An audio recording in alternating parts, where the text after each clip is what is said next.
البيرنج بتاعتك متوسخه عايز تنضفها، يلا بينا يا معلم. النهارده اعلمك ازاي تنضف البيرنج باسهل طريقه. لازم يكون معاك 3 مواد عشان تقدر تنضف البيرنج. طب ايه هما ال3 مواد دول؟ اول ماده معانا وهي البنزين، ممكن نبدله بزيت مكنه الخياطه. تاني حاجه عندنا الالانكيه، وده اللي هنقدر نفك بيه المسامير بتاعه السكيت. تالت حاجه معانا وهي بطرمان. يلا دلوقتي هنبدا اللي احنا نعمله عملي قدام عينكم، بس قبل اي حاجه ما تنساليش باللايك والسبسكرايب لان انا محتاج لدعمكم جدا. يلا بينا نخش على طول. اول حاجه لازم نعملها واكيد يعني هنبدا اللي احنا نفك المسمار علشان نقدر نخلع الويل ونقدر ناخد منها البيرنج. اهو خلعت الويل لان ما ينفعش اتعافر مع المسمار قدام الكاميرا علشان الكاميرا هتقع، فابتديت اللي انا اخلعها. بس بعد ده اول لما انا شلت الويل شايفين شكلها عامل ازاي؟ انسوا الشكل ده بقى خالص. انا بس هجرب لكم على السريع كده.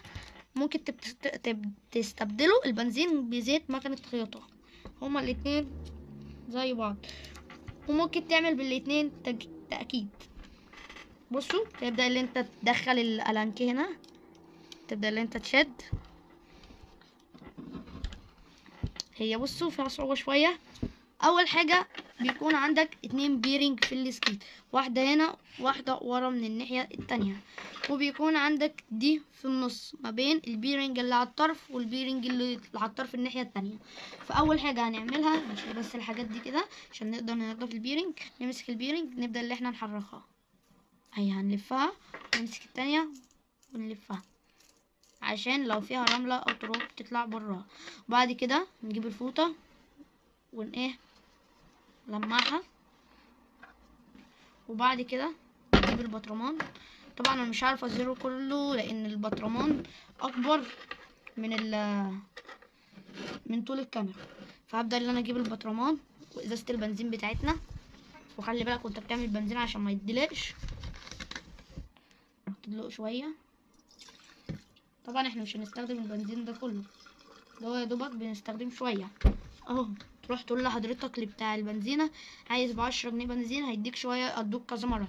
طبعا البيرنج بتتنضف مره في الشهر لو انت بتنزل كل يوم، مرتين في الشهر.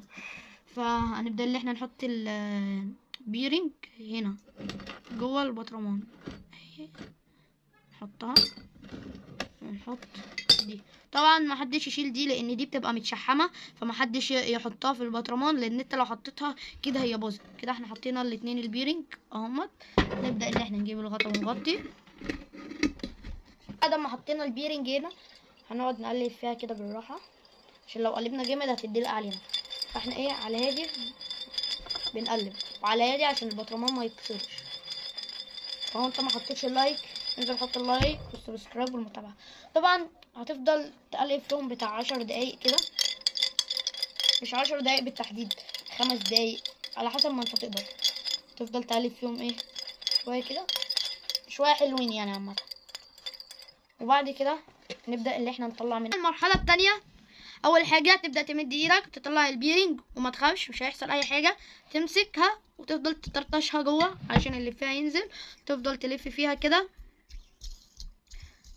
وبعد كده تيجي عند القماشه، اي قماشه تيجي اهو نشف. طلع التانية اهي نفس النظام ونفس الحكايه. هتطرطش اللي فيها وتاخدها تلفها اهو. بعد كده تبدأ اللي انت تنشفها،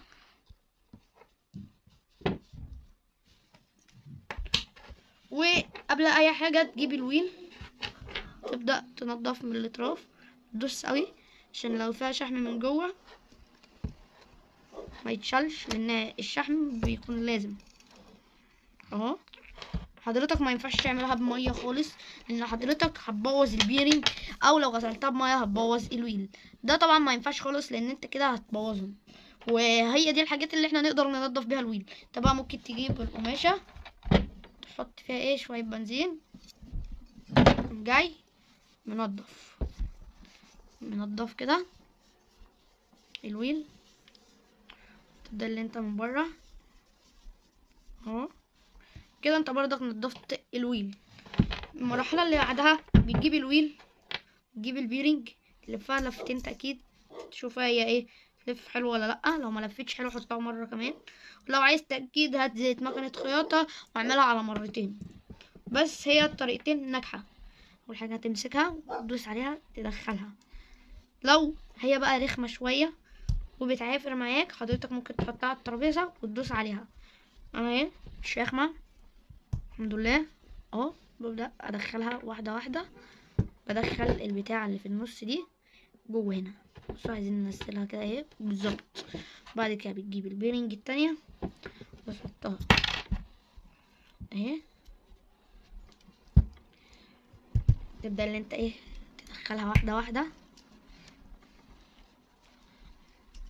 وانت وصلت لغاية هنا حط لايك عشان تستفاد من معلوماتنا دايما.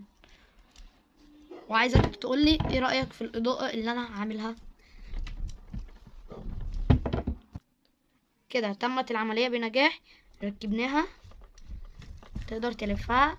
بتكون بقى ايه اسرع. لو داخل فيها رملة بتبطئها او داخل فيها مية تراب الكلام ده كله بيبطئها وبيخليها وحشة. فاحنا كده نقدر نشيل اللي فيها وننضفها علشان بحيث اللي هي ايه تلف اسرع ترجع زي ما كانت جديدة. 2000 years later. الطريقة اللي اي سكيتر مصري بيعملها. حتى نروح اسأل الكباتن ازاي يا كابتن انضف البيرنج هيقولك هتجيب البنزين او زيت مكنة الخياطة وتعمل كل اللي احنا عملناه ده. وفي الاخر بتركب الويل زي ما كانت. وخليك حافظ اماكن الويل. يعني الويل اللي قدام ركبها قدام زي ما هي تاني. الويل اللي ورا ركبها ورا زي ما هي تاني علشان ما يكونش في ويل اكبر من ويل تكون زي ما هي معمولة. طبعا يا صاحبي لو عايز تنضف البوت تبدأ اللي انت تطلعه بالطريقة دي وتشيله. تقدر بقى اللي انت ايه تروح تحطه في الغسالة ويتغسل عادي اكنه كوتش. حضرتك بقى عايز تنضف اللي تحت هنا هنا كده. تقدر اللي انت ايه هتلاقي فيه مسمار هنا اهو. تبدأ اللي انت تجيب الألانكيه تقدر تفكه وتنضف اللي هنا. واتمنى اكون فدتكم. عايزك تقولي ايه رأيك في الإضاءة اللي انا عاملها. وطبعا بحبكم جدا. وعلشان خاطري اعمل لي لايك سبسكرايب متابعه لان انا عايزه ازيد متابعين وسبسكرايب واشتراكات. لان انا ما عنديش سبسكرايب ولا لايكات ولا متابعين اصلا. وانا بقى اللي بطلع اعمل لكم الفيديوهات دي علشان عايزه افيدكم. وبعد كده ترجعها زي ما كانت. طبعا انا لسه ما خلصتش انا بس بوريك قدام عينك. تقدر اللي انت ايه تفضل تدخل فيها. نجيب المسمار. تقدر ان انت تجيب المسمار وتدخله اهو زي ما فكيته هتركبه. مسمار اهو دخل. تقدر بقى ان انت تجيب القطعة الصغيرة منه تحطها هنا. تقدر ان انت تلفها بالألانكيه. اتمنى يكون فدتكم. ويلا يا اخواتي عايزين حاجة اشوفكم الفيديو الجاي.